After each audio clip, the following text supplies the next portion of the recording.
Hello everyone, welcome to my channel. So we have given which term of an AP, that is the AP is 3, 8, 13 and 18 is 78.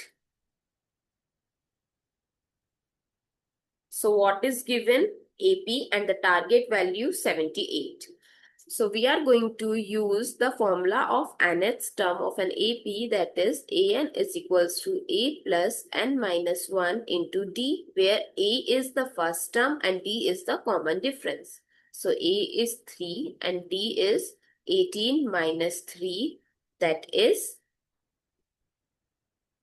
this is 8 here. So 8 minus 3 is 5.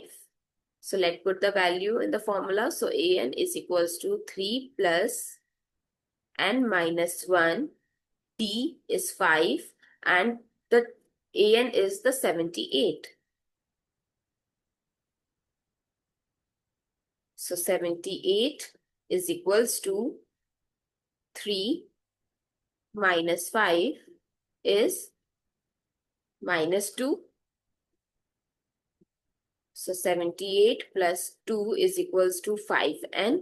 So it is 80 by 5 is equals to n. So n is equals to 16. So which term of an AP is 78? It is the 16th term.